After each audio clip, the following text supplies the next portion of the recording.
Yeɓiyankoɓe Ayaw Pindi TV ɗo gonɗon eno gonirɗon on calminama on juurama on ñaganama Allah moƴƴere e caggal yettude Allah ko julde nelaɗo Allah sallllahu alayhi wa sallam en jetti gueno nde o hokki en fartange kadi artude e gam humnude aadi hakkude men e bandiraɓe e nde ɗo yewtere pamen pamminen caggal salminde e juurade noon ko bismade on e yewtere mon nde gowɗon hebde e kala aset tawi yontere foof en dewinto ɗi kabaruji ɗi ganduɗa kañumen goni toɓɓe ɓurɗe ɗe mantinade e kabaruji leydi ndi mbawen kadi arde enenne dippen hen hakke famamuye meɗen hande kadi en gardi e terɗe rédaction woni Mouhamed Dim gondude Elhadj Abbas Sarr no gowɗen ɗum waddini tan tawi kadi garduɗen ko toɓɓe mantiniɗe machallah no mbiruɗen ni ko adi foof toɓɓere men adande ma won ko ganduɗa ko kañum woni ko yardate ataye oɗo dumunna sikki ala eɗen gandi ɗeɗo balɗe foof kam leydi ndi ine heewi pooɗi e duure to banggue dawrugol tengti e to banggue ɓen ɓe ganduɗa kamen goni sarɗiyankoɓe ɓe e laamu leydi Sénégal ko adi foof toɓɓere men gadortoɗen ko on projet de loi jowitiɗo e ittude gollorɗe ɗiɗi woni au collectivité au conseil des collectivités territoriales wondude e conseil économique social et environnemental gollorɗe ɗiɗi ɗe ganduɗa ardi ɗumen walla ardino ɗumen ko Aminata Mbengue Ndiaye wondude Abdoulaye Daouda Diallo on projet de loi nde nawa toon to assemblée nationale en jii ɓe jaɓanaka ɗum kamɓe laamu ngu woni kay e ɗaɓɓande on mo ganduɗa kañum woni hoorejo leydi ndi caggal nden toɓɓere ma en gar ha hande e toɓɓere wonde tawi ha hande ko toon to suudu sarɗiji to keddotoɗen en jii e on tuma kadi woodi ko yalti toon woni holɗum woodi ɓen sarɗiyankoɓe Benno Bokk Yakar wiide ɗumen wonde ko waɗoɓe déposé motion de censure ɗum ko gam libde laamu on mo ganduɗa kañum woni Ousmane Sonko gardiɗo hande jagorɗe ɗe kona ɗum ma en paw hen kadi goɗɗum ha hande tawi koye on fannu tan keddotoɗen woni kadi ko yalti toon goɗɗum woni DPG mo ganduɗa ina fadano ko juuti kono kadi haaluji muɗum keewi sababude joɗade yimɓe ko juuti tawi keɓani oɗon DPG woni déclaration de politique générale mo hoorejo jagorɗe Ousmane Sonko ha hande ko hunde nde ganduɗa nana rippe ine ronkana yo ɗiggu walla ine une ne ronkana yo ɗiggu nden toɓɓere noon hande o pooɗe ndure nanɗon sababude jaggede walla mbiyen ɓen ɓe ganduɗa kamen goni sarɗiyankoɓe ɓe tengtini e conférence des présidents mbi ko wonde yo wat on déclaration de politique générale ñande sappo e gonduɗo lewru ndu gonɗen kono de ine wayno ɓen Yewwi Askan Wi woni heɗɓe ɓe e landa Pastef kañumen kay jaɓani kañumen ne jogui ñalawma goɗɗo ñalawma gongu ganduɗa ko gon woni yidde mumen ko refti hen ko ma en gaynir e toɓɓe meɗen on mo ganduɗa kañum woni Barthélémy Dias noon mo wi Barthélémy Dias eɗen gandi yimɓe foof ene gandi ɗum moni foof kadi ine andi ɗum e dingiral dawrugol leydi Sénégal on bilan mo ganduɗa hollitama wonde kanko Barthélémy Dias o heeɓi ɗum tawi ko bilan mantiniɗo e fannuji foof ɗum ɗo woni toɓɓe men bandiraɓe ko adi foof haade men arde budde toɓɓe ɗe en calmodirtu e ɓe garduɗen ko adi foof ko Mouhamed Dim to banggue men ñaamo Mouhamed mi salminima mi salmitima Sokhna Aliou mi salmini mi juurima mi calmini dendagal yeeɓiyankoɓe haalirde Pindi TV kamɓe fof en calminiɓe en juurimaɓe en calmini notre doyen Abbas Sarr en calmini dendagal mo ganduɗa kadi vraiment oɗo saaha so heedi ana yeeɓa nde ɗo yewtere no fewi Sokhna Aliou noon Allah jarama jeeya Mouhamed hande aɗa ko yimɓe mbiyata ko aɗa waɗi sansede aɗa ñanti hande a yawani ko ñantiɗa ko wajiɓe mbiyata ko a yawani kankone de won ko waɗi de kankone kanko holma lawol eyyi ko noon ko ɗon Mouhamed Dim Elhadj Abbas Sarr adna salminama mi salmitima Sokhna Halima mi jarnima no fewi kadi mi ñaguima gueno joom baɗe bawɗo dokkuɗen fartañe wawde tawtorede kadi aset oɗo yo rokku en fartañe wawde tawtorede aset kewɗi tabarakallah machallah en calmini musidɗo telluɗo woni miñiraɗo men gonɗen e plateau kono Mouhamadou Lim mais également dendagal yeeɓiyankoɓe meɗen kamɓe kala enen ñaago Allah subahanahu wa taala yo rokku en fartañe e nduɗo lewru teddum ndu naɗen woni lewru gammu kala ko leyɗen yo Allah jaɓanen mais également aussi yo Allah wallu en ha kala ko mbawɗen yewtude wawa famede no hanniri ni Elhadj anne balama yooɗide ah musikaan mi yana alhamdulillah Mohamed ay noir blanc on non naniri ɗum ni machallah kanko fof Ana mi on limu tegal mo. non wadde de machallah sa wonden dandane babel mon en tout cas machallah woniraɓe worɓe ɓe hande kam eɓe ñaaɗi no fewi to banggue ñaaddugal ngal ɗum ɗon ko noon ɗum ɗon kadi ina yiiɗa e julɗo machallah ɗum ɗon bandiraɓe en natantu tan bundi yewtere men no mbiruno ɗen adan ni toɓɓere men adine Mohamed Ndim ko oɗo rejet projet de loi joytiɗo e ittugol HCCT e conseil économique social et environnemental en ji nawama toon to suudu sarɗiji to kono de ɓen ɓe ganduɗa ko kamen goni sarɗiyankoɓe tengti e Benno Bokk Yakar ɓe darima lang ha ɓe mbi nden walla oɗon projet de loi ɓennata toon en ji woni capanɗe jeetato ɓe ganduɗa mbi ko projet o ɓennata capanɗe jeetato e tato sali projet o ɓenna capanɗe jeetato ɓe mbi ene jaadi hen ni watti ndi woni projet o ɓennani toon to suudu sarɗiji to Ouais, no mbiɗani sohna Alima wadde ko yewtino e on session extraordinaire beele lidde ko wiyata ko haut conseil des collectivités territoriales comme conseil économique social et environnemental tawno aɗa andi ko wiyato ko mbiyata ko article 6 banggue présidence e ko mbiyata ko au Conseil des collectivités territoriales et Conseil économique, social et environnemental et Cour des tribunaux local wana président ari tan waɗino weldani alay sago décret ji jalta hade décret ni mbiyen ko alay sago yaha ko mbiyata ko to suwaɓe sarɗeji to on assemblée nationale on saha noon ƴeewe walla yahe ko yiyete ko référendum e Allah waɗi ɓe jeehi Benno Bokk Yakar ne wayno jattinima ha ɗum ɓennani kono en jii stratégie goɗɗo mo président de la république hutori to banggue wadde limogé ɓen ɓe ganduɗa ko ardinoɓe ɗiɗon institution ji bon wadde rationaliser les dépenses de l' état ko ɗum mboɗo sikki ɓuurat ɗum ɓe manam ko ɗum woni prétexte quand même to banggue wonande ɗum ɗo ko sabbi ɗum ɗo ko ɗum ɓe dallirori kamɓe laamu ngo woni dalil o kono mboɗo sikkuno e ɓurno wawde yañade dalil mabɓe sibbu wonkoɓe kalno soɓe gaari ko wayno ɗin institution ɓe kalin ɗum gila ko ɓooyi kono noon ɓe kalino ha alhaali kesuji noir ɗi ɗum kam ɓemɓe ma taw ana moƴƴi noon ɓe memo ɗum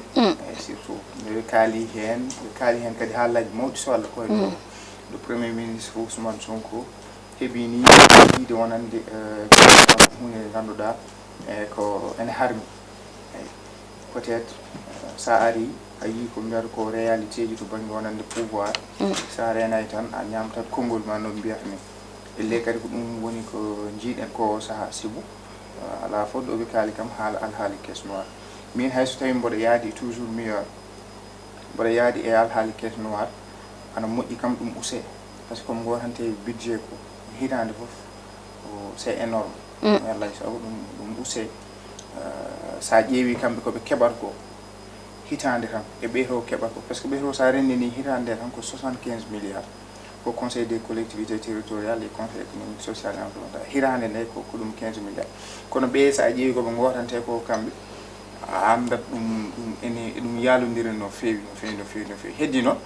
député ji Benno Bokk Yakar woni koye logique mumen so tawi gila début gila ɗum ɗo ni le président nannano examen de loi o haade makko nanno ɗum en nani wonande ko mbaɗo dissoudre assemblée donc wadde député ji Benno Bokk Yakar en kañum ko wona ɗum ko Ousmane Sonko sibu so tawi a waɗama premier ministre lebbi tati ka poɗɗo arde mbaɗa DPG ma mbaɗani men gartoy hen aɗa jogui droit gara mbaɗa déclaration de politique générale ɗum fo o waɗani donc député ji ɗi kañumen jira tan wonde ko wasde tottu hebde teddungal mumen e o wona kadi neɗɗo mo ganduɗa no hormiɓe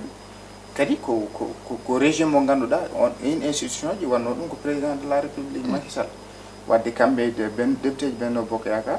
alay sago ɓe ndenda ɓe mbaɗino ɓe mbaɗnoni wawde salade ha on projet o wasa yande ɗum c'est très normal no ɓe mbaɗi ni en jii kadi ɗum ɗon waɗi tournure goɗɗo si mo président ƴetti décret change kamɓe ardinoɓe ɓe hayso tawi kam ɗum ɗon nanɗon ɓe ma ko galleji kam nanɗon ko enen joni mataw enen en ƴeewat tan beele maɓe gaddu yimɓe maɓe ɓe mbaɗa ɗon ko wayi wonde fof mboɗa andi kam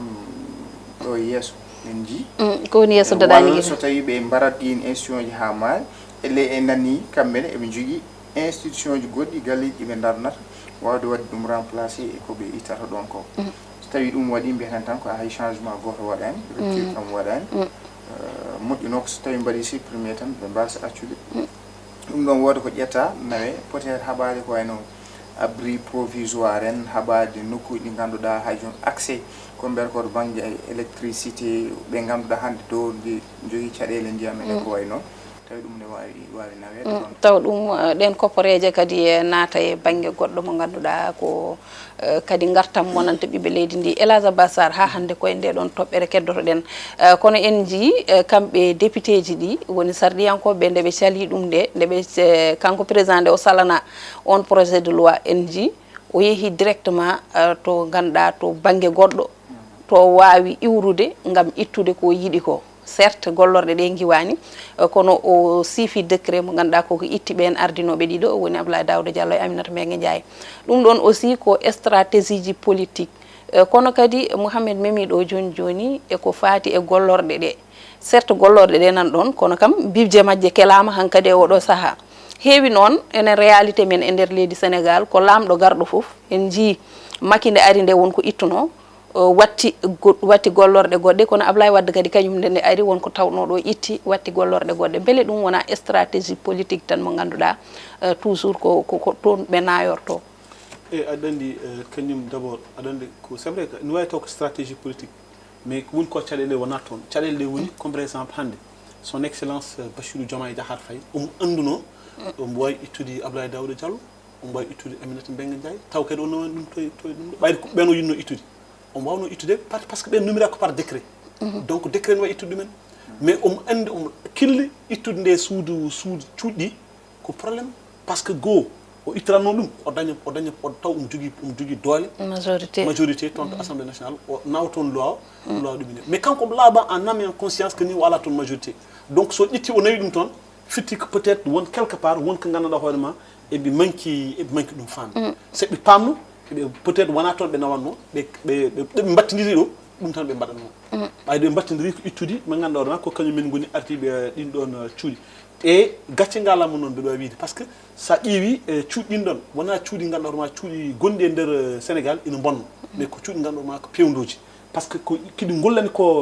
ko Sénégal ina heewi sa andi hande rôle gote mabɓe foof a faami a andat tigui vraiment ɗiɗo cuuɗi ko cuuɗi ganduɗa hoorema ɓeydoji surtout kanko président de la république mais wona ustoji balloji mbo to banggue dawrugol makko lelnugol banggue miijo e banggue lelgol leydi ndi e banggue andude leydi peeje fof e peeje peccorɗe gueɗe kewɗe cuuɗi ina liggo ɗum ko ganduɗa hoorema ina ɗumen surtout conseil économique social et environnemental mo ganduɗa hoorema ko président Abdoulaye Daouda Diallo ardi ɗum aɗa faama ɗon e tigui rigui heewi e secteur aji Sénégal ma taw ɗumen toon kala secteur économique gonɗo e nder leydi Sénégal ma taw représentant mum nan toon ina disnodire wawa ɗumen maintenant so tawi comme par exemple kanko o itti ɗum aɗa andi holko woni o wari cuuɗɗi o wari cuuɗɗi indirectement par ce que cuuɗɗi ko ordinateur dépense bibje ɗe kay hanga ɗo heeli ɗumen carrément ordinateur dépense goto jogui woni le président so tawi président potnoɗo wadde ordonner les dépenses ala ɗon hol mbaɗo ordonner les dépenses hen noon a nanat hen on sous-entend hen walla on entend très bien ko ganduɗa hoorema kanko Ousmane Sonko woni président woni en fait président Pastef woni mo ganduɗa hoorema ko kañum woni premier ministre o wi e wonde non seulement ma président ɗo e waktuji ma président ittu ɓeɗo arjiɓe kono a faami kala fond ponnoɗo yaade toon mamin mbaɗ ɗum bloqué seɓe mbaɗi noon eɓe jaɓɓi kuuli kadi e mbawa wasde wadde ko wona ɗum par ce que ala dépenseur poɗɗo wadde dépensé ala toon surtout wadde noon ko ɗum bonande mi anda fof hoɗe paade oɗo heure ou bien peut être wadde kamɓe maɓe gaccu ɗon cuuɗi eɓe ƴetta yimɓe maɓɓe mbatta toon par décret ɗum tan wawi wonde ɓen ɗon kam ɓe mbawa ɗumen ittude par ce que yimɓe ganduɗa ko nomaɓe par mandat jogui ko mandat de 5 ans joni e nder mandat de 5 ans ɓeɓe jogui o a faami président ƴetti kuulal yo nawi waɗe dissoudre tonto assemblée nationale waɗi ɗum rejeté wadde fitki idin ɗon ɓayde idin ɗon o itti jagor o itti ardiɓe alay sago watta toon waɗa en tout cas so wattan toon waɗi eɓe jaɓɓi kuuli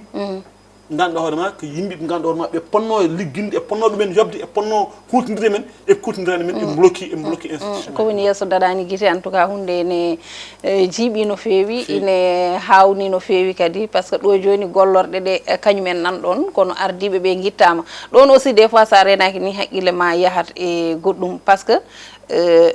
no mbiruɗa ni ko hannoɓe adorade décret o so adorinoma décret o aussi kono waɗi ni tan o waɗata mais gollorɗe ɗe koye mumen fusde ɗumen ko ɗum nawnimo toon to suudu sarɗiji to malheureusement noon ɗum ɗon aussi c'était une promesse politique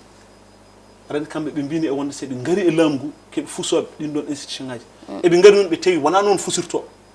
par ce que sen fuso ene waɗi ɗo rewate donc ɗoɓe ndewi ɗo eɓe ronki laatade hankadi eɓe duttima caggal ɓe mbi yeɓe jaaɓe guettoyi mais seɓe ɓertinoma idinoma ittude président ji ɗum hay probléme ala hen par ce que c'est très normal aɗa woni président de la république a fami aɗa jogui décret ma par décret ɓeɗo nomira aɗa wawi wadde ittude décret mbatta décret goɗɗo ɗum ene wawi wonde ayi mais jumri nde woni a fami mbiya e wonde ya ittu ɓen ɗon ha gayna mbiya ɗin ɗon cuuɗi a waɗat bloqué fonction ponnoɗo yat toon te hayso haalen koko bloqué parce que baɗowo dépense l'ordinateur de dépense kañum ittama donc personne ala fof gon toon wona adjoint ji wona ɗum ɗo wona secrétaire uji ala fof mbaɗo wadde toon ordonné les dépenses à moins que ɓe mbaɗa décret kesso ganduɗa ma ina foti wawde yamirde ɓen ɗon yo mbaɗ ordonné inon dépense uji tigui ko noon ɗum noon en ɓennat toɓɓere meɗen ɗimmere nde toɓɓere men ɗimmere Mouhamed Ndim koye ma paami e caggal nde ɓe cuuɓi wasde ɓenninde oɗon projet de loi woni ittude ɗeɗo gollorɗe ɗiɗi woni au conseil des collectivités territoriales e wondude conseil économique social et environnemental en jii e on tuma nde ɓe mbaɗi ɗum haaɓe gayni ɓe kolliti wonde ɓe ƴetti pellital koɓe nannoɓe motion de censure gam libde gouvernement Ousmane Sonko firti ko haare hakkude Benno Bokk Yakar e ɓen ɓe ganduɗa kamen goni laamu ngu ha hande ine ɗo oɗo motion de censure ndim holko pamminta ene bon c'est très normal andi kamɓe koɓe opposant ji politique Ousmane Bassirou Diomaye Ousmane Sonko guila ngari kañumen mbi ko kala Macky Sall koko warnoɗo mbaɗa ɗumen bale ɓe gaddi ko bale mabɓe donc a yii ɗum e nomination ji ɗi te ala hen koɓe goppi guila e poste uji stratégique fof ala hen koɓe goppi sa yii hande ɓe itti Abdoulaye Daouda Aminata Mbengue Ndiaye c'est parce que yimɓe Macky Sall dusatno ko Macky Sall sinno wonano ɗum kay kamɓe ɓe nanni projet de loi mabɓe examen projet de loi oɗon wawde samminde cuuɗi so tawi tan wona gueɗe politique en gondani tan mi ari mi ittata ɗum mais nde députéji cali mbaɗani ɗum voté nde majorité o sali nde eɓe gaccuɓe toon par ce que kamɓe par ce que ko ɓe jaadani mabɓe Abdou Mbow waɗi ɗum motion de censure aɗa andi won yiiɓe noon wonde le président de la république Bassirou waɗi bloqué motion de censure o an ɗon kam enen e gona fanniyankoɓe to banggue peut être ñawoje ko woni noon mais woni yiiɓe ha joni kamɓe député ji ɗi mbawi wadde attaqué motion de censure o wooda heddi noon enenne ko namdal eɗen gandi le 12 septembre nduɗo ndu gonnen sappo e ɗiɗi nduɗo kanko président jogui prérogative wadde dissoudre assemblée nationale en cikkani kam so tawi nden mo wat par ce que en jii examen o nanni o wonandi to banggue ko addi ko ɗe balɗe fof ɓen hen guila ñande alarba ɓennuɗo beele nden 12 o so yonti hankkadi lawol ne hokkiɓe ɓe nanna loi o toujours ɓe ɗum koye waɗa entré en vigueur ɗon kadi ko ɗum ko haala kamɓe ɓe ganduɗa ko joguiɓe ñawoje ɗe kono wawi wade fof kam so tawi ɗum waɗi e Abdou Mbow mo ganduɗa ko kanko nanni on motion de censure peut être kanko ne wabiruti beele samminde gouvernement Ousmane Sonko mboɗanni noon wona hunde wemde kam wawi wade fof wona hunde wemde en jii Bassirou changé tournure o to banggue wonanni examen mo addi toon e oɗo session oɗo goni to banggue ƴewde wadde voté ko mbiyata ko ministre uji poɗɗi arde toon ndi e déclaration mo Ousmane Sonko nane miije ko le 11 septembre o yiiɓe kadi haa ɗo e le 15 mi sikkani quand même so tawima ɗum laatu eyi ɗum noon woni komi mbi ko le président waɗi ɗum déjoué beele ma laata walla ala ɗo e le 12 beele hankadi laawol hokkiɓe toujours loi o wawa wuurti ɗum kam ko haala ɓen ɓe ganduɗa ko faniyankoɓe banggue ñawoji kono ko wawi wade fof kam eɗen gandi weeɓanta kam Benno Bokk Yakaar ɗum kam ko hunde nde ko certes kamɓe jogui majorité kono weeɓantaɓe Elhadji Abbas oɗo motion de censure en jii kanko présidence wona président oɗo PM e voilà kanko hoorejo jagorɗo Ousmane Sonko en jii o waɗi jaltal makko kono o haali e oɗon motion de censure o wi ko oɗon motion de censure jogorani ɓennude saabu kamɓe so nden yonti ma won ko woƴiɓe ko wona wonde toon to assemblée nationale eɓe mbaɗa motion de censure e ko nandi hen yiyande ma an oɗo motion de censure hande beele omo jogori ɓennude an aɗa miijima o ɓennu walla o ɓennata walla kadi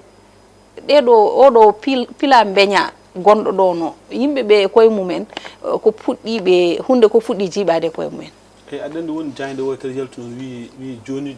Sonko moye Diomaye aɗa andi mbiyatno ko Diomaye moye Sonko jayde wotere yalti wiye wonde Diomaye non Sonko moye Diomaye o wakliti ɗum o ɗum c'est à dire que kanko ƴettata décision ngaji so wonani ɗum holi kanko hol jooɗade yeeso Sénégal naɓe foof umbiye wonde ɗo e ñalawma ɗo e balɗe ɗo e hojomaji seeɗa a faami ma ɗeɗo jaggoto ma giw ɗo e hojomaji seeɗa walla ɗo e balɗe sappo a faami oɗo assemblée maɓe jaaɓe liggoyo goɗɗum ko wona a faami wonde député maɓe jaaɓe liggoyo goɗɗum ko wona wonde député ko noon o wi donc ɗin ɗon konnguli riwtata men e ko safal ɓe mbiyata ko wiyete koye safal wiya e wonde cappade kala ko haali to ƴetti ɗum ko toye koyngal tillis to koyngal tillis to ƴetti ɗum so ƴettama ɗum to koyngal tillis to wawa yettade toon haala ɗum donc enen jogui kulhuli enen jogui vraiment que peut-être est ce que oɗo PM kanko doole ɗo Allah hokkimo ɗe e nguɗolam beele wona président de la république koko tottimo doole ɗe ha timmi par ce que haalino ɗum ɗon haalino kan ɗon haala mais aɗani anen en gonani e régime mo ganduɗa ma régime parlementaire gonɗen ke non oɗo régime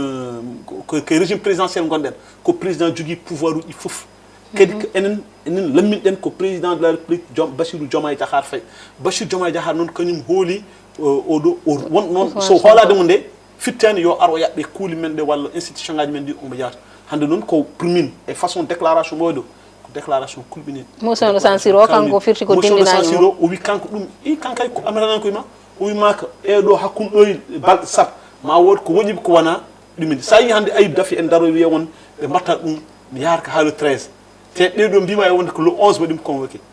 Benno Bokk Yakaar ko le 11 wi e wonde waɗa convoqué mo ganduɗa hoorema woni Ousmane Sonko ara waɗa déclaration mum politique général te waɗama mentionné a faami e ko ganduɗa hoorema président de la république ko kañum yamiri yo section extraordinaire yo udditi kanko e mbaɗi hen mentionné Ousmane Sonko koko foti notiyade waɗoy déclaration politique général kanko o wi e wonde min so oɗo saaha so yonti maɓɓe ma wood koɓe tali ko wona wonde député Ayib Daffy darto darima kañum yalta kadi wi e wonde ɓayde ɓe mbi ko le 11 ko le 13 wonotoy to déjà Elhadji a natte toɓɓeram nde paami joni nde faadi hen hoɗo wonno ko altini Abdou Mbow nanduno motion de censure o ko talata te hakkude ɗon normalement ko balɗe 5 fonno wonno intervalle balɗe 5 wadde fonno wonde ko ñande aljuma ɓennuɗo aɗani ko ɗon woni haala ka motion de censure o ɗum wonde aljuma o ko président de la république wadde introduire ɓattake mbo waɗi ɗo introduire ay ɓattake mbo waɗi ɗo introduire on ɗon ɓattake waɗata premier par ce que kanko woni président de la république kala ndo nanni on ɗon ɓattake a faami député ji jahatuke ko nanni ko ha gasna wurtinade ko ɗonne kadi ɗonne kadi il faut gaccen ɗon hakkille par ce que président de la république so tawi aɗa nanna projet de loi mbaɗa tan kay wona cas d' urgence mbo sikki wonani d' urgence normalement mbiyeɗa poɗɗa ɓe wadde informé ko 10 jours avant hande tan hanki ɗum ɗon woni noon hande tan janggo gandi ko ɗum woni caɗele biteɗe hande comme par exemple au niveau de nos institutions hande aron kadi andude holton pawta koye par ce que hunde fof koko jiiɓidira kono gonɗen koye je crois que ha mi yiya noon ko mbiyata ko preuve jusqu'à preuve du contraire woto sikki gonɗen koye pays de droit wadde ha joni kamɓe mbawi wattude attaque no mbimi ni wadde tan kamɓe Benno Bokk Yaakaar kanko Abdou Mbow ɗo noon mi anda ɗo e le 12 ɗo e le 12 septembre so tawi wonande président omo jogui prérogative timmi duuɓi ɗiɗɗi beela ɗon ne kadi peut être waɗat périmé walla ala kono so tawi président koko yaɓi kuule kamɓe yoɓe mbaɗ ɗum attaqué aɗa andi hunde fof koko raɓɓiɗi hunde ne raɓɓiɗi tuma mo gueɗe ɗe fof joldi nde hunde eyyi gueɗe ɗe fof nde joldi nde ko kamɓe ƴeewa joni hankkadi ko goɓɓe tan ko eɓene piyodira goɓɓe tan o fiyat tan o ne wiya yo lappirga en jii motion de censure o nde ɓe kaali haala motion de censure tan kanko président o nanni oɗo lettre ɗum ko beele eɓe naata e section extraordinaire ayi ko ɗum woni ɗon ɗo joni ko goɓɓe ɓe goni e fiyodirde min kam ritat kam e ko Mansour Faye wi ko Mansour Faye wi beela ala jinni mawɗo gonɗo toon to assemblée nationale ɗum heeɗi en heeɗi Ousmane Ar elan an ka naɗɗo e toɓɓere nde paami joni nde ko hen naɗɗa te min kalami ko haala motion de censure o ko hen gonɗen an déjà naati e DPG o motion de censure o noon en tout cas kamɓe eɓena daari e koɓe goni ko logique mabɓe kamɓe Benno Bokk Yaakaar saabu ɓe goni koye lundade koɓe lundotoɓe noɓe gandiri peeje e peccorde ɗe ɓe ganduɗa eɓe mbawi yanirde hen e laamu ngu fof kamɓene ko noon ɓe mbaɗirta kono tan oɗo motion de censure kadi so tawi kadi wiyama e tugnade e juriste en an oɗo Mohamed wiya ko wonde ko hay soɓe mbaɗi motion de censure o kanko so welama omo wawi wattude ɗon e ɗon non ɗum c'est très normal voilà kanko on ɗon so tawi tan ɓe mbaɗi motion de censure e nder quelques heures omo wawi wiide kanko président de la république o ɓamta gouvernement ɗum fof noon ina wawi jeeyede e wasde jogade kulhuli ɗum noon so waɗama woni probléme o sa yi yimɓe omo lundo callo motion de censure waɗa c'est parce que ɗum noon so waɗama ko tâche mawɗo wonande premier ministre waɗama motion de censure artirama ɗum woni probléme o goto hen foof wonko dogata kadi goto hen foof kadi wonko doganta eɗen gandi stratégie politique weeɓani famde so Allah toujours ɗum mbiyami stratégie politique weeɓani famde kono tan enen kam hunde fuɗɗima jiiɓade meɗen no feewi keddoɗen ha hande koye oɗon fannu to banggue kamɓe sarɗiyankoɓeɓe e kamɓe laamu ngu en jii oɗo section extraordinaire mo mbiɗen nde ɓe natani ɗum ɗon nde ɓe naati nde en jii programme moɓe mbaɗi o programme moɓe mbanno ha e ñande alkamisa nde en jii ko ɗon yalti wonde kanko président Ousmane Sonko DPG makko Mohamed Ndim DPG makko ko le 11 wonata ɗum ko conférence des présidents ƴetti ɗum kono en jii Benno Bokk walla mi wiya Yewwi Askan Wi kañum en ne mbaɗi contre attaque par ce que kamɓe ɓe mbi ko le 11 kono ɓe mbi kañum en ko le 13 te ƴeewa ɗiɗo datuji aɗa andi mboɗo sikki arata ko ministre des finances et du budget rewa hen ministre des intégrations africaines des affaires étrangères ministre de la justice o sakki ko déclaration de politique générale kanko d'après nde ɓe jooɗi kamɓe ɓe ganda que président kamɓe mbiyata président banggue membre uji commission ɗi ɓe nangui ko le 11 eywa beele ma le 11 o ma laato aɗa ɗum kadi aɗa andi ha joni ko ɗum gueɗe politique tan hunde ne awni de ayi joni le 11 o woodi toɓe ƴetti woodi toɓe mbaɗi ɗum on andi le 11 aɗa andi hawrata koye événement bannor États-Unis woni attentat 11 septembre to Wall Street to ko ñalawma kulɓiniɗo ko ñalawma déclaration de Ousmane Sonko ewo beele kamɓene Ayib Daffé no yiruni kamɓene déjà Ousmane Sonko kañum haali to banggue wonande kañum nanay peeje pour ɗum ne beele wona prétexte tan beele kañum ne wawa ƴewde prétexte mo ganduɗa so tawi en tout cas ɗo haala 15 dal omo fada ɗo haala 15 omo fada kamɓe mbi ko le 11 omo ɗo haala 15 omo hankkadi kam en mbawa yeyde to banggue daawal est ce que daawal ngal kam ko yawti ɓooyi est ce que guila waɗa premier ministre lebbite tan ko ponnoɗa ɗum ɗon fof joni beele ɗum ɗon ne kadi ko le président de l' assemblée kañum e membre uji ɗi ko kamɓe mbaɗata fixé date le 11 o beele ma laato kon mi sikkani a sikkani so tawi Sonko ma ar ton le 11 ko ɓurɗa sikkude date mo Yewwi Askan Wi jaggi o ko on waɗata hayso le 13 kamɓe ɓe nangi no le 13 ɓe nangi way yo ar tan min le 13 aussi le 12 kadi ko nden nden tuma pusgol assemblée o yontan pusgol musique en tout cas est-ce que wala cukkuɗa maɓe pousse le 15 le 13 le 12 wawa wonde le 12 heddi holne le président fusata waɗata dissoudre assemblée nationale ɗum kam meɗen ndiyam kono le 12 kam wawa kono kam ko nden woni tuma mo ganduɗa kam ɓe dokkama ɗum eɓe mbawi e kuule eɓe mbawi hen fusde on fannu Elhadj Abbas en jii oɗo DPG o addi haalaluji kewɗi poɗen duure o ha hande nana jokki hakkude mabɓe kamɓe banggueji ɗiɗi ɗi mbiyen saabu sa ƴeewi enen eɗen mbawi wiide ni mbiyen tan landa APR e PASTEF fodde duuɓi hande ko kañumen jaggi ɓiɓɓe leydi ndi tan ina ɗeɗɗi ɗumen nen donki ha hande fofde sababu ne poɗe duure oɗo poɗe duure kadi o ɓuuri tengtude kadi e tontu suudu sarɗijo e ɗeɗo balɗe oɗo DPG beele no yeewi askan wi wiiri ni an aɗa jaggi ko ɗum ko so tawi no conférence des présidents no jagguiri le 11 o ni koɓe yaɓɓuɓe kuule ɗe ɗum ɗon wona e laawol leydi ɓe mbaɗani ko foti wonde ko kañumen ne daari ɓe mbi kañumen ne ko jagguɓe date mumen ɗum ɗo fof ko caɗele eyyi aɗa andi holko woni démocratie woni comme par exemple so tawi en denti en donki nandir en gotal sen goti so majorité ɓami ko ɗum notoɗa conférence des présidents wi e wonde ko le 11 Ayib Daffé ko président mais ndo yinde toon hanno makko salade haw wawno ɗum le 13 holko addinimo ruttade caggal o wi e wonde eɓe mbaɗa violé lawol o c'est à dire que gonga woni ko wertaki ɗonete heddi ko comme par exemple hande sa ƴeewi comme par exemple hande addu yeewi addu PASTEF addu Benno Bokk Yakar walla addu APR no mbiɗani a faami addi ɗum ko kamɓe tan goni ɗo hande landaji ɗiɗi ɗi ganduɗa hoore ma ɗiɗi gaƴƴidira a faami lande PASTEF guila sosa feedo ñalagal hande ke attaque tan woni hay ɗo ɗeɓe laami ɗo ke attaque ɓe goni aɗa no moƴƴatno sa attaque ha laamin usta kono ha hande eɓen jokki wadde attaqué donc c'est une obligation wonande Benno Bokk Yakar walla APR ɓe mbaɗa riposte attaque uji ɗin ɗon par ce que wawa wonde kamɓe laamino ɓe mbaɗa attaqué ɓe lelnidaɓe mais soɓe tellima aussi soɓe mbaɗama attaqué ɓe poti kadi ko poti ko darnudaɓe sa so darnadaɓe fittike e wonde ɓeyto ko mbaɗata ko kañumen goni gonga e dow mabɓe te alors que hande sa ƴeewi ɗum ɗo fof addi ɗum so tawi Ousmane Sonko wanno déclaration guilnude ɗum foti wadde nde vraiment en jettaka ɗo kaɗo haala foof en jettaka ɗo so welama noon taw kamɓe soɓe gummima après mbaɗa dissoute assemblée ɗum ko ɗum ɗo mais an ko ponɗa wadde a waɗani ɗum kadi dutɗa kadi aɗa joue won rôle uji goɗɗi ganduɗa hoore ma ɗi ganduɗa hoore ma ina ko rôle provocateur ganduɗa hoore ma ɗi an en tant que leader hande a natti wonde e opposition e position mbo wonno vraiment que en hulɓini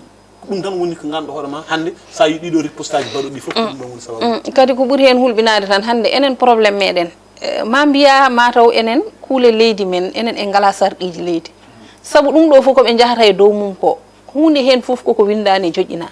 moni fof ɗo foti ɗo darnude koyngal muɗum hunde hen fof nde foti waɗede nde woni déclaration de politique générale o nde foti nde waɗede ha e ɗiɗo datuji fof kamɓe ɗum ɗon déclaration de politique générale noon nde fonno waɗede nde waɗani ko ɗum mbimami noon hunde fof ne waɗi min kay mbimi ko hunde fof ne waɗi date muɗum wona hunde fof ko winda e sarɗiji men ko nde foti wonde nde yo wonde en ko ɗum woni ko mbimi Ousmane Sonko ay en jaɓat kadi hunde aɗa nde haala hunde fof ko manam fof ko waɗa régie koko fewna fof koko fewna jejjir hen Ousmane Sonko kañum ne dalnori ko wonande règlement intérieur o wonani e gonko moƴƴani règlement intérieur mo fewnitana warani assemblée wadde déclaration de politique makko général eyyi on saaha c'est vrai barno Amadou Ba rewi ɗo nden règlement intérieur o moƴƴani waɗaka modifié woɗɓe ndewi ɗo to banggue kadi waɗɓe respecté ko mbiyata ko déclaration de politique générale délai o ɗum ko guila e 1960 yimɓe ɓe gandi ɓe mbaɗi ɓe mbaɗani to banggue ɗoftade kuule ɗe ko wayno mais en jaɓat Ousmane Sonko kañumne nde yiiɗi wonde arata assemblée nationale wonani e gonka moƴƴo e alay saago loi o wayle e ɗonne kadi jomum nde wona gonga mum mbeta nanani ko mbimami ko peut être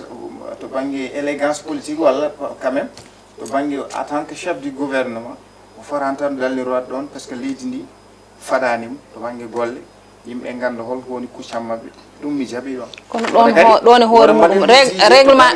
règlement intérieur o e hoore muɗum wona wonno foti lelorade ɗum ɗon foof kuule leydi ndi koko bindi ɗum eɓo ɗum ko yo waɗe tan mbete anda oɗo pele foof oɗo pele wadana nanen wona Barthélémy Dias ayi ameɗa yeɓɗo Barthélémy Dias joɗetel o wima e wonde minen ñun politicien dañuy xam li dëgg lañu dëgg ci eyi ɗum kayne laaɓi min ganda ɗum ɗon min gaɓa hen déjà noon ko ɗum woni caɗele ɗe ko woni sarɗiji leydi hay so ɓe mbaɗa on fannu horoɓe mbattume sarɗiji leydi ndi ko winda koye sarɗiji leydi eɗen jogui sarɗiji men yoɓe kaade figure min moi je ne dis pas que Ousmane Sonko o wonani e gonga makko de ene wawi taw mon e gonga makko mais kanko hande yo andu o wonani opposition yo andu a fami déclaration politique générale ko peuple e hormum sohli ɗum yiɗi andude yo mbaɗan yimɓe décliné feuille de route eɓe ko lawol koye lawol leydi jeeya koye lawol jarani ƴew jarani explique ude o ñim walla o ñaaki kanko yo aro waɗa yimɓe foti ko wonde o wi yo waɗan ɗum ɗon o wi yo waɗ ɗum ɗon o wi yo règlement intérieur yo nebbisama arti yo ya waɗi déclaration mais y a pas de problème hay sok hanki joni holko addi hanki waɗa holko addi kanko o jawɗo e télé o wiye wonde oɗo déclaration politique générale so mbeɗa waɗa ɗum ne a faami mbaɗa ɗum toye mbedda walla ni a faami ɓeɗon ɗiɗo député ko coonmami cottumami dawrugol ngol tan enen hojomaji meɗen ko gasɗide eɗen keddora toɓɓere nde ganduɗa mboɗo yiiɗi dubben hen hayso seeɗa tan ko no Ousmane yini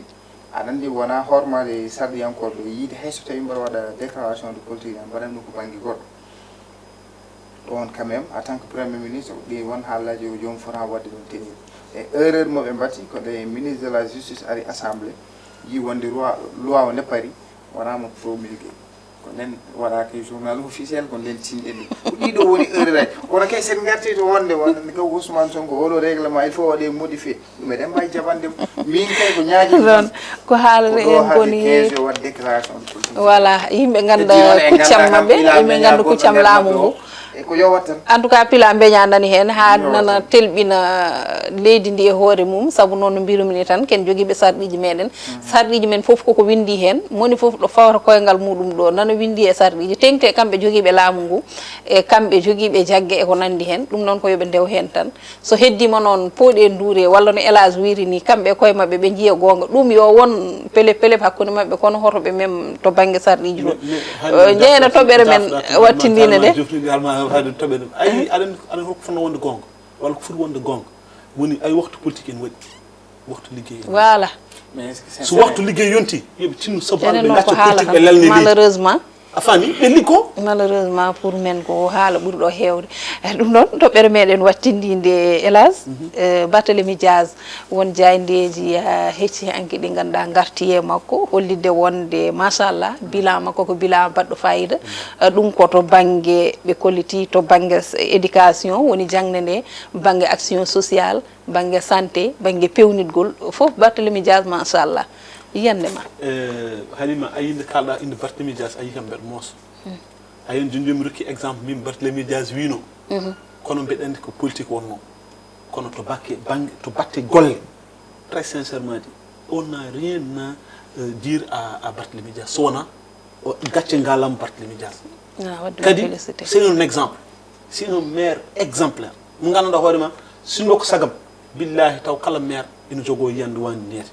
ƴeew kanko o noma ko 2022 2024 o waɗi bilan mi-court maire uji keddiɗi yo mbaɗa saabu Allah nuna mum e ɓe mbaɗa noon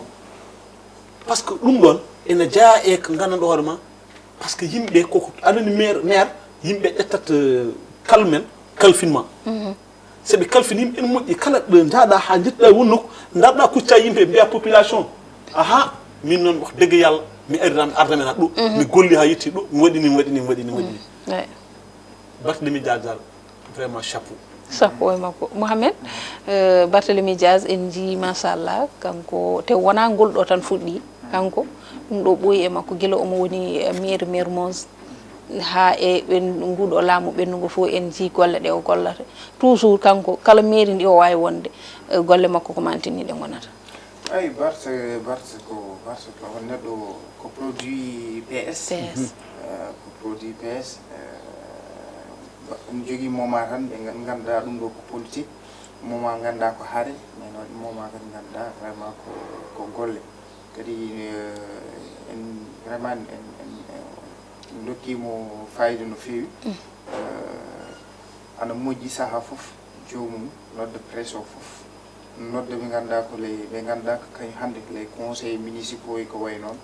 jomum waɗa ɓeeto doggol ko ganduɗa jomum waɗi ɗum réalisé o sikki ɗum ɗon so tawi ne waɗa tan bon c'est vrai que ene waɗa ko mbiyata ko saha ene waɗa ko mbiyata ko meilleur maire ɓe ganduɗa to banggue gestion mumen ɗum kam ne waɗi sélection ji ɗi ɗon ene waɗi hay ƴettondade ɗum kam eɗen gandi ene waɗi ko ɓoyani ko ni ɗi résultat ji jaltino o ɓuuri to banggue gestion ko maire naggam ɓuuri vraiment ɓuuri liggade ɓuuri yimɓe ɓuuri to banggue gestion mum Bart guila jooɗi e mairie Dakar plus de 15 milliards woni ko waɗi ko yaltini to banggue santé banggue ko yiyete ko l'urbanisme wallude ɓesguji ɗi to banggue ha garta mumen rewuji pavé kuppam eko way noon fof so Allah o arti hen ko ɗum tan paɗɗene maire uji men ko ɗum ɗon tan nde wonno ko ɗum kalfindemi ko ɗum tan kadi paɗɗene mabɓe ko noon kadi mi heewani nanmi Bart e ko to banggue assiette fonciére mi heewani nandemo hen kadi surtout ɗo wonɗo hannde maire de la ville de Dakar ko ɗum caɗele nde ganduɗa kono Barta kam waɗama épinglé waɗɗum haynani mboɗo haala ɗum mi heewani ɗo nanmi quand même parce que ɗen gueɗe vraiment kadi surtout ɓuri hen welde tan ko juma Masalikul Jinane mo ganduɗa o waɗi hon équipé tawi ko solaire ganduɗa hankkadi kala ko ganduɗa ko fewti e électricité gallo ko waɗata ɗum sarwata ɗum ko solaire waɗata ɗum capte chaque fin du mois ko hedde 20 et quelques millions ɓe joɓat ɗum donc kay ɗum ɗo ko hunde ko fayidinde kadi mbaɗandi ko noon waɗata e kala ɗo confrérie mo ganduɗa religieux woni kadi Barta ko ñooto Barta ko ñooto hakkude isayankoɓe e julɓe ɓe en jii kadi relation ji moƴƴi ɗi o jogui e galleji diine donc en jii relation mo ganduɗa hande Barta nana jogui ɗum hakkude mum e galle Cheikh Oumar Foutiyou Tall Halifa Ceerno Madani donc vraiment que eɗen mbawi tan kamɓe maire uji ɗi e mbawi tumnade Barthélémy Dias ko exemple ko yoni exemple ko référence ko noon hen jafnima bandiraɓe ko noon Barthélémy Dias vraiment ko neɗɗo mo ganduɗa ari kadi ƴewata ko kanko so haare yonti hay goto ɓuranimo wawde haɓede so politique yonti hay goto ɓuranimo wawde politique ay ko ɗum waɗi ko wiyete ko wonde bo ala ko ɗum noon école ɓe ndiwke école ɗum waɗi noon kala ko jiiɗa heblone moƴƴi hen aɗa andi Ablaye Wilane kamɓe keɓe produit kala ko jiiɗa heblo ine moƴƴi hen ko ɗum woni ko haalate ko jiiɗa e aduna fof heblo ine moƴƴi hen Barthélémy Dias machallah nde tawno wonɗo rew ko homme d'état toujours ko ɗum woni ko haalate e makko ɗum ɗon noon ko vraiment ko wadde ko darogal kadi surtout kadi e tolno ɗo tolni ɗo hande eɗen gandi o woni koye cukagu makko ɗum ɗon foof kadi vraiment ine jojji ɓen sukaɓe ɓe ganduɗa ko waɗoɓe dawrugol e ko nandi hen darten ɗo Barthélémy Dias politique de kam politique en boni mbaldi politique mais politique kadi ko yaade un jeu d'intérêt gonɗo nder politique par ce que ƴeera kamɓe ko kamɓe gonduno yeewi askani wi kamɓe gonduno politique ala fof no wayata min kam politique en tout cas déjà hande wallu e yeewi bon yimɓe nana ñohales nana kalde donc won dogoɓe hen koye wadde noon min kam dawrugol hay hunde hen mi wiyata ma won walla wonata ala mi wiyata jamais nan ɗon ɗum ɗon Elage Bassar ko ɗum ɗo hankadi wonno ko dokkanoɗen hojomaji gasi ha laaɓi konngol ma mbayni e konngol mbayni ko weltade ko weltanade émission mais également aussi vraiment jarnade no fewi Barthélémy Dias sincèrement parce que vraiment min mbiɗa yiiɗi yimɓe waɓe niyete très sincèrement min so wonti waktu politique so yonti noon kam komi contre makko par ce que omo wuuli kono mbiɗa yiɗi kadi neɗɗo ɗum ɓe mbiyata des fois ɓe mbiya omo wuuli des fois ɓe mbiya ko bonɗo needi ala fof ko wiyatake Barthélémy politique ñefnangu mo gën sarah wiyete bon ɗum ko firti mo gën sarah ɗum ko firte pulaar firti tan ko saɗa waro wi e wonde ko aɗa faɗa ha totde ala a haajat tan keɓɗa ɗum noon woni politique wona no pulaar wi no funti laami ɓuuri felli laami eyyi non c'est à dire que funti laami c'est à dire que funti sa funti tawi puntata ko funti so ko funtata comme ça funti ɗum so legi ɗum noon a waynima Elage Mohamed ko ngol ma mbayni kono kadi no mbiɗa ni yimɓe kewani nande kam Bart ɗo haali tan neɗɗo tan ha waɗa offensé hay ko haali ko muusi ko fof ko politique politique way o tampinino président Macky o tampinino ɗum de o tampinino Macky des fois so joni mo wiya Macky Sall xamantanañu sama wayla so gayni wadde émission aɗa Macky ɗum umma ɗo waɗi konngol mo wiyetnogol yimɓe wonde dina wax sa baay liggéey yaa ngi liggéey e ko noon ɗum noon Allah jarama on jarama Mohamed ndim wondude Elage Bassar vraiment mi weltanima on no fewi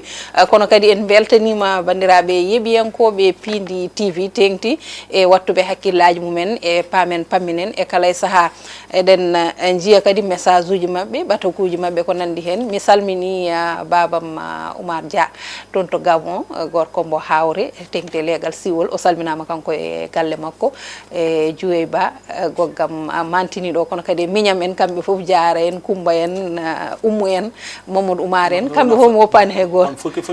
famille am hawre o e ko Dia kay famille am hawre Oumar Dia ayo Halimar Oumar Dia ɗum ɗon Allah jarama on jarama bandiraɓe adi men e pamen pamminen so tawi guerno ñaawi ko aset paaɗo ɗo e nden enen kala yon gone jaam on jarama